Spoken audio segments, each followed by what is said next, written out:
જય હિન્દ મિત્રો, હું મિલન વરિયા. આપણી આ ચેનલ લર્ન ટુડે લીડ ટુમોરોમાં તમારું બધાનું હાર્દિક સ્વાગત છે.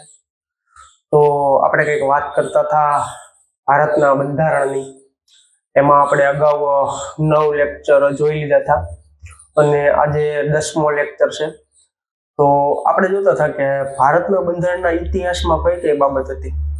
ઈસ્ટ ઇન્ડિયા કંપનીનો સમયગાળો, બ્રિટિશ તાજનો સમયગાળો, અને એમાં તે બ્રિટિશ તાજનો સમયગાળો જે હતો 1858 થી 1947 સુધીનો. એ સમયગાળામાં આપણે કંઈક 9 લેક્ચર સુધીમાં કમ્પ્લીટ કર્યું હતું અને આજે 10મો લેક્ચર જે આજે આ ચેપ્ટર પૂરું થશે કે ભારતના બંધારણનો ઇતિહાસ શું છે, ઇતિહાસમાં કઈ કઈ બાબતનો સમાવેશ થાય છે, એનો આજે 10મો લેક્ચર છે અને આપણે આ ચેપ્ટર આજે કમ્પ્લીટ કરવાના છીએ.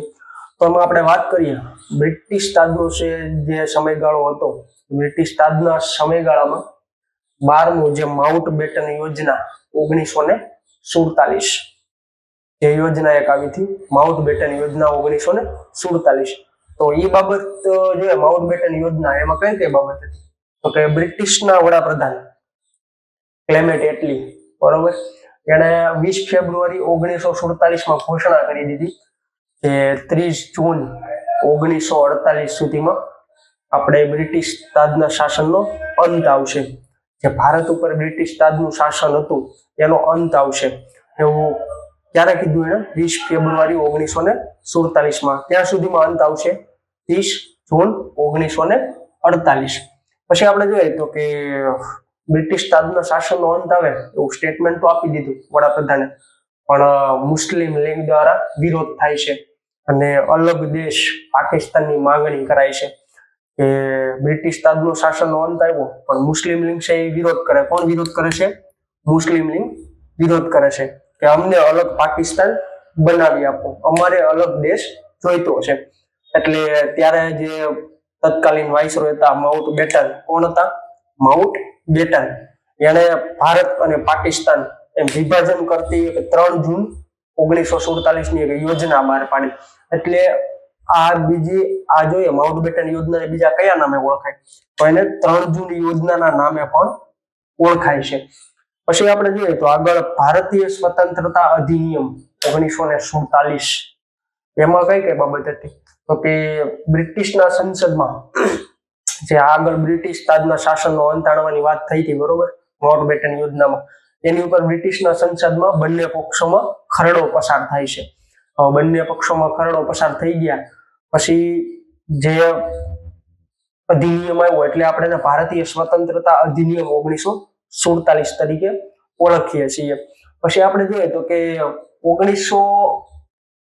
18 જુલાઈ 1947 જે બ્રિટિશ દ્વારા સ્વીકારાયો અને 15 ઓગસ્ટ 1947 ના રોજ લાગુ થાય છે ભારતીય સ્વતંત્રતા અધિનિયમ. ક્યારે સ્વીકારાયો?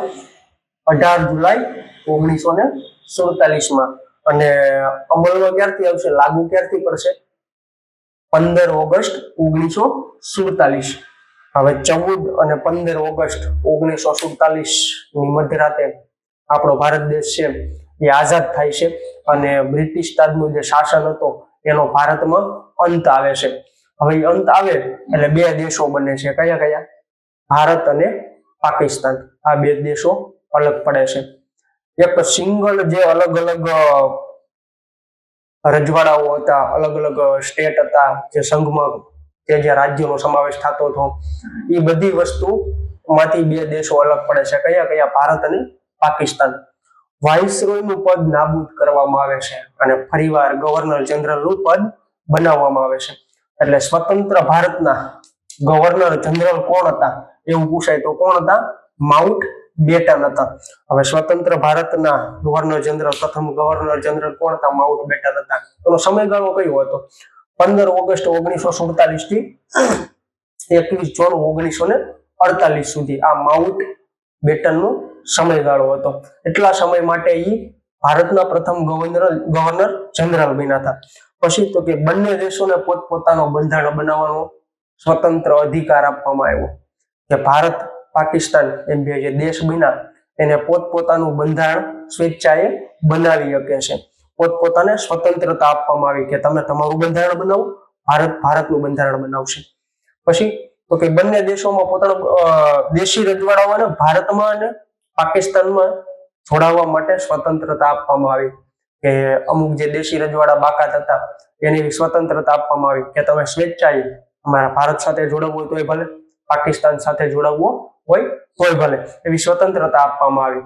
અને આપણે જોઈએ કે અહીંયા જે આપણો દેશ આઝાદ થાય છે અને અહીંથી જ કંઈક આપણે બંધારણ સભાની રચના થાય, બરોબર. જે આગળ એક ચેપ્ટર આવશે, આપણે ચેપ્ટર 2 ચાલુ કરવાના છીએ. એની પછી આજે ચેપ્ટર 1 છે અહીંયા કમ્પ્લીટ થાય છે, જેના 10 લેક્ચર છે. અને અગાઉ આપણે ભારતના બંધારણની બંધારણ સભાની રચના ચેપ્ટર 2 ચાલુ કરવાના છીએ. તો એમાં આપણે નજર મારીએ તો આ છે એક ઇતિહાસ જેવું લાગે, પણ આમાં બંધારણ બાબતે ઘણી બધી વસ્તુનો સમાવેશ થાય છે. એટલે આપણે બંધારણના ઇતિહાસનું એક ચેપ્ટર લઈ લીધું કે જેમાં આપણો ભારત દેશ જ્યારે ગુલામીમાં આવ્યો, બ્રિટિશની ઈસ્ટ ઇન્ડિયા કંપની અને બ્રિટિશ તાજનું શાસન, એનો જે સમયગાળો હતો, બરોબર, એ લોકોએ જ્યારે ભારત ઉપર રાજ કર્યું એ જે સમયગાળો હતો, એમાં બંધારણનો કોઈ જગ્યાએ ઉલ્લેખ થતો હતો, એનો ઇતિહાસ હતો કે એ ઇતિહાસમાં કઈ કઈ બાબતે ભારતના બંધારણની વાત થતી હતી. એટલા માટે આપણે એક ચેપ્ટર લીધું છે. જો મિત્રો તમે આ ચેનલ ઉપર નવા હો તો આ ચેનલને સબસ્ક્રાઇબ કરી દો, બેલ આઇકન દબાવી દો, લાઈક કરી દો અને મિત્રો સાથે શેર કરી દો, જેથી અહીંયા કોઈ પણ નવા લેટેસ્ટ વિડીયો આવે, કોઈ પણ નવી લેટેસ્ટ અપડેટ આવે, અવનવી વસ્તુ આવે તો તમારા સુધી એની માહિતી પહોંચી જાય. તો બધાને બેસ્ટ ઓફ લક, ફૂલ જોશથી તૈયારી કરો. અને હવે પછી આપણે ચેપ્ટર 2 ચાલુ કરવાના છીએ અને ચેપ્ટર 2 નું લેક્ચર 1 ટૂંક સમયમાં આવી જશે. બધાને બેસ્ટ ઓફ લક. જય હિન્દ, જય ભારત.